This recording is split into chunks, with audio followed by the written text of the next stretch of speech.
On October 11th last year, a fishing boat carrying around 400 men, women, and children sank off the coast of Lampedusa. The people on board this boat were refugees from Syria. They had initially fled to Libya, but then they were pushed by the increasing violence and insecurity there to seek a safer place for themselves and their children. Entire families boarded that boat to make this journey of hope, we can call it. It's estimated that between 100 to 150 of those on board were possibly children. As this boat left the coast of Libya, it was shot at by what looked like a military or a Coast Guard vessel. Nobody really knows exactly who it was or why they shot at this boat carrying refugees, but what's certain is that the bullets pierced the hull of the vessel. They injured some people on board, but also they damaged the boat, which immediately started taking in water. So as the boat continued on its way, the passengers tried to bail out the water.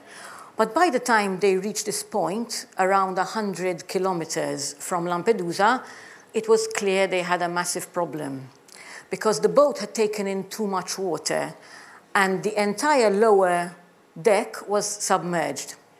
The engine had stalled and it was clear that the boat was at risk of sinking. So, since they were so close to Lampedusa, they called the Italian Coast Guard to ask for assistance, only to be told that they should call the Maltese authorities because they were the ones responsible for search and rescue in that area. So they gave them the number and they made the call. The Maltese authorities assured them help is on its way. This was late morning, maybe around midday or a little bit after. So time went by and they were waiting and the panic was mounting. You can imagine, or maybe we can't imagine, what it must be like to be stuck on a boat in the middle of the sea, completely helpless, unable to do anything to save yourself or your children. By their own accounts, when they made the calls, they were desperate. They were crying, please, we're Syrians, we're in a dangerous situation, the boat is going down, we have hundreds of children on board, we're going to die, please, please help us. But unfortunately, less than an hour before help reached them, at around 5:10 in the afternoon, the boat sank and took with it hundreds of people. It's estimated that 260 people lost their lives and that 60 to 100 of these were children. Only 26 bodies were recovered and 212 people were saved. And the survivors were taken to Malta, some of them, others to Sicily, and others to Lampedusa. So you can imagine that the days that followed their arrival in Malta were complete chaos and confusion. All the survivors were hoping that their loved ones, their children, their wife, their father, their mother were among the survivors. But in fact, there were very few survivors in Lampedusa and Sicily, so for many of them, they had to accept that their loved ones were no more. There were people who lost their entire family, their wife and all of their children in this tragedy. And in those terrible days, these people were meeting with anyone who would listen to them. They met with government officials, with NGOs, with journalists. They were trying to understand what happened, how this terrible, terrible thing could have been allowed to happen. And at one meeting, I was present, one man who lost two young sons in the tragedy, was explaining the sequence of events, how they called and waited, and to him it seemed that their pleas fell on deaf ears. And it was so clear that he felt that, a little bit faster and my children would be alive. But then, at one point, he said, of course, we're not blaming you for the death of our children. We're not stupid. We know. We killed our children. And his words left me completely cold. First of all, because as a parent, I can't imagine what it must be like to live with that thought. But perhaps more because a part of me thought, no, you didn't. We did. Your children are dead because of the walls that we put up to protect ourselves. Asylum seekers make this journey because they have no choice, because it's the only way to get protection. Many of the people on this boat had passports, valid, original, authentic passports. Many of them were professionals, educated, well-connected. Normally, they would have been able to get a visa. Yet, they spoke of spending weeks or months touring embassies, trying to get a visa, and being rejected. Because the truth is that once you become a refugee, once it is clear that you need protection and that you are coming to apply for it, then the doors are all closed. It's practically impossible to get a visa, to travel legally, to get protection. And even once people reach Europe, it's not over. There are other walls that they have to contend with before they get protection. In Malta, which is where I come from, people who arrive by boat, even if they're asylum seekers, are detained because of their irregular migration status. And they stay in detention until their asylum application is processed, which can take months. On average, 6 to 8, some less, but some more. Those who are rejected spend 18 months in detention, which is very long. The only exceptions are those who are considered vulnerable and those qualify for early release after their case is assessed.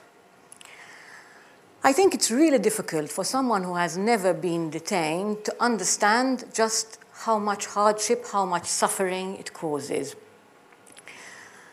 The people I meet in detention, they talk about being profoundly changed by their experience. One woman told me, "This detention, it is so hard. You don't recognize the person you have become." And in fact, research conducted by JRS Europe in 23 EU member states with 600 detainees showed that, yes, detention does cause a deterioration in detainees' physical and mental health. It's a place of great, great suffering. In the words of one detainee from Ghana, who is in detention at the moment in Malta, detention is the dark side of the world, the starvation of the soul, he says. Besides the hardship, detention can also violate human rights. And in fact, Malta's law and policy on detention and the conditions in which migrants are held have been repeatedly found to violate human rights. Yet, we're assured that detention is necessary, that it's the only way to safeguard national security. Even once people are outside and the physical walls are gone, there are still other walls to scale. My job, I'm a lawyer, among other things, is to advocate for individual asylum seekers and for better treatment for asylum seekers and migrants arriving in Malta generally. So essentially, it's about bringing down these walls, or at least lessening the impact of these walls on people's lives. And I think over time, what I came to realize is that one of the hardest things about this job is that we're not fighting an external enemy. We're not fighting this disembodied, anonymous system of border controls that exists outside of us. No. We're fighting walls that we built and we keep there, walls that are a reflection of our fears, our indifference, our willingness to protect what we have, even if it is at the cost of someone else. And what I realize is that I must acknowledge that I too, I cannot disclaim responsibility for these walls. I too am part of the society that put them there. So faced with the enormity of this task, it's very, very easy to lose hope. It's happened to me so many times. When you work so hard for so many years, when you see so many people suffering and nothing seems to change, the easiest thing to do is to lower your expectations and to accept that nothing will change. And the most you can do is just make things better for some people. One Jesuit brother who worked with JRS for many years in Thailand, I think it was, he calls this a rationalized discouragement. However, he says that we are called to go beyond this, not to avoid it, because we can't, but to go into it and through it to a renewed, refined, and more realistic hope. And he says that this is the road that helps us to realize that the best service we can give refugees is to be with them, to stick it out with them, and to hope against hope with them. I think our hope is more realistic because it's based not on our efforts, but on the knowledge that our efforts, small and insignificant as they are, because they are in fact, are part of something bigger. They're part of an enterprise that started before me and will go on long after I am gone. To quote the words of a reflection, which is attributed to Oscar Romero, part of the magnificent enterprise that is God's work. God's vision for the world is so different from the one that we created in our image and likeness. Isaiah 25 talks about a banquet for all peoples, a table where everyone has a place, a world where God himself wipes the tears from people's faces, and a world where the high walls of the impregnable fortress are no more.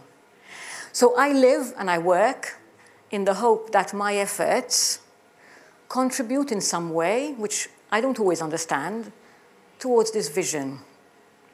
And although I'm very aware of my limitations and how weak and poor my faith is very often, I'm very aware that also God is able to do infinitely more than I can ever ask or imagine. So this knowledge gives me great hope, as does the fact that I don't walk alone. I walk with so many other people within the JRS family and beyond who share this vision, who share this hope. Not least refugees, who in spite of everything keep hoping that they will be received, that they will find protection, that they will be able to live with dignity. And over the years, if I look back, over the years I've been doing this job, I think refugees' faith, their testimonies of faith, have been one of the greatest sources of hope for me.